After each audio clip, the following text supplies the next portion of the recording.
Money Moves. Today's edition, we are continuing where we left off the last time.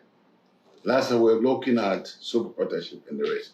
Today, I'll dive straight into the limited liability company, a bit of that, and then we'll go straight to other things. Now, like I said, limited liability company, two of your friends or classmates or schoolmates, you have a brilliant idea, you want to come together. And then you can agree how you're going to do the shares among yourselves. The shares itself is 100%, but you can decide that you share it 10, 15, 20. It depends on one's contribution, whether it will be by cash or by in kind. So those ones, we can work it out.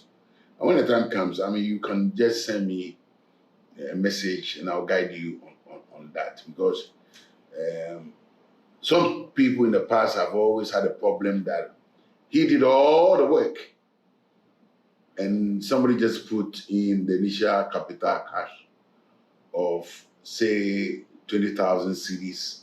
And today the business is worth almost 500,000. But because the registration shows that he had 60%, he feels that he's being cheated. And that's the main reason why sometimes people set up businesses and want to break away from the other. Or because at the initial registration process, you didn't go through the motion of getting a good advice.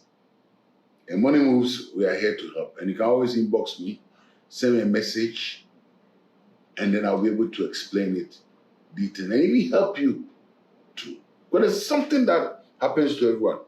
You see, the guy who is spending all his time working in the company, and the guy who has put money there but he doesn't work in the company, there's something missing.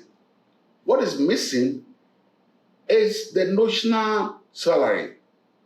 So the person who's working throughout have sacrificed where he used to work, the opportunity salary. He has to find a way to value it. Because if I'm going to spend 2 years of my life to build this into a level where money will come, then if I was working elsewhere, how much would I earn? So if I'm working elsewhere, maybe I'll earn the next salary of 5,000 cedis. So for the next 2 years, 5 times 12 gives you 60. Times 2 gives you 120,000. So if the other guy physically brings in cash, it gives you an amount. And then we can work it out and see how much shares it will be. So the person who brings in cash and the person who brings in the idea or who spends his time must be valued as such. And please do it at the initial stages. Never ever say that let's progress. When the time comes, we'll look at it. This has been the reason why most companies don't go beyond the first 2 years or the first 3 years of them. Because as soon as money comes in, naturally, money comes in, naturally, everybody will be looking at it and sitting down and saying that, hey, I deserve more than I'm getting now. Now, there's some other businesses that, because these days, because of the NGOs and things like that, most people are also trying to form churches, social clubs, and things like that. Look, if you want it to grow, you may as well register it. So we call it limited by guarantee because it means that all the members are guaranteeing that.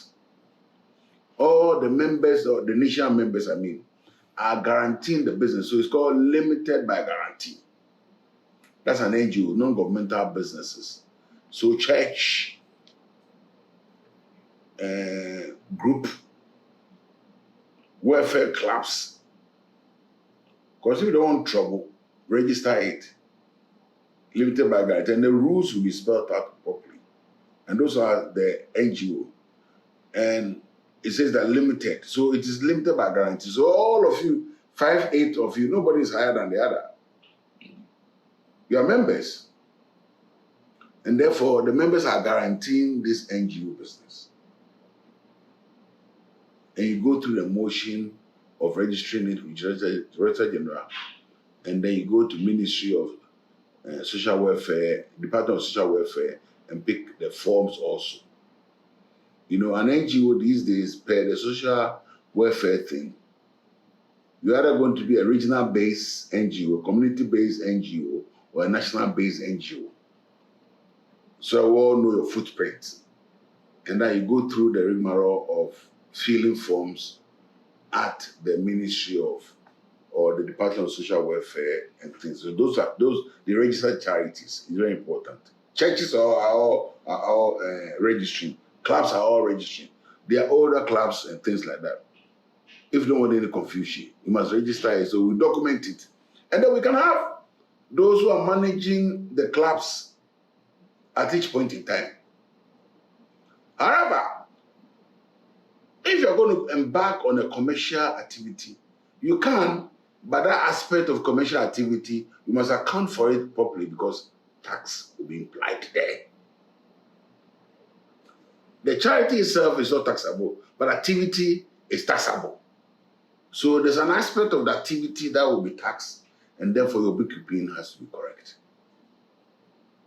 Don't forget to email me or inbox me if you get to that point of crossing, because initial structure setup is key as you progress in the business.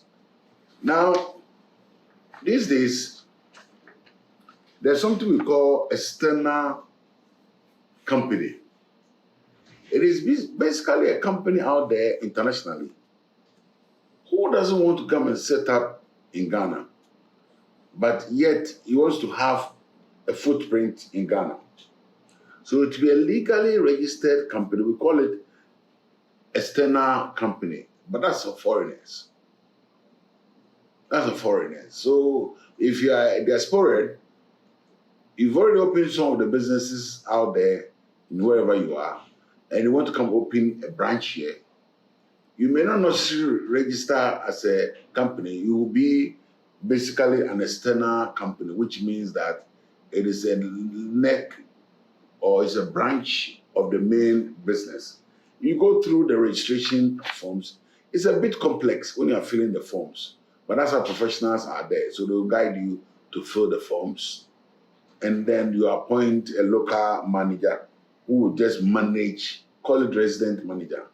You know, then they will manage the office. So that's external company.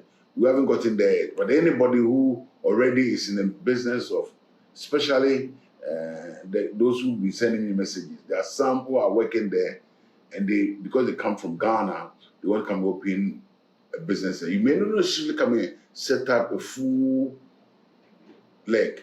You can start off with having a resident company or external company based in Ghana, have a resident manager, an office, that's it.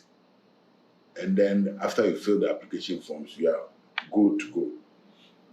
Now, in terms of the NGOs, you see, when you have registered the NGO, there's something that most of us miss. You're always knocking the doors of companies looking for donation, looking for sponsorship. Now, anybody who gives you the sponsorship, by all means, coming from the company. The comfortability is where you have been approved as an NGO and by GRA that you are an NGO, you can receive money. So once he gives you the money, he can write it off in his books. But where you have not been approved, when the company gives you money, GRA will add it back into your profit. So sometimes when you are soliciting for funds, you write letters, nobody will mind you. Because he's checking whether giving you money will be tax deductible. On that note, beautiful note of tax deductibility, we'll catch up next week. Money Moves, helping you to structure your business and chasing the money. Keep an eye on your money. Thank you.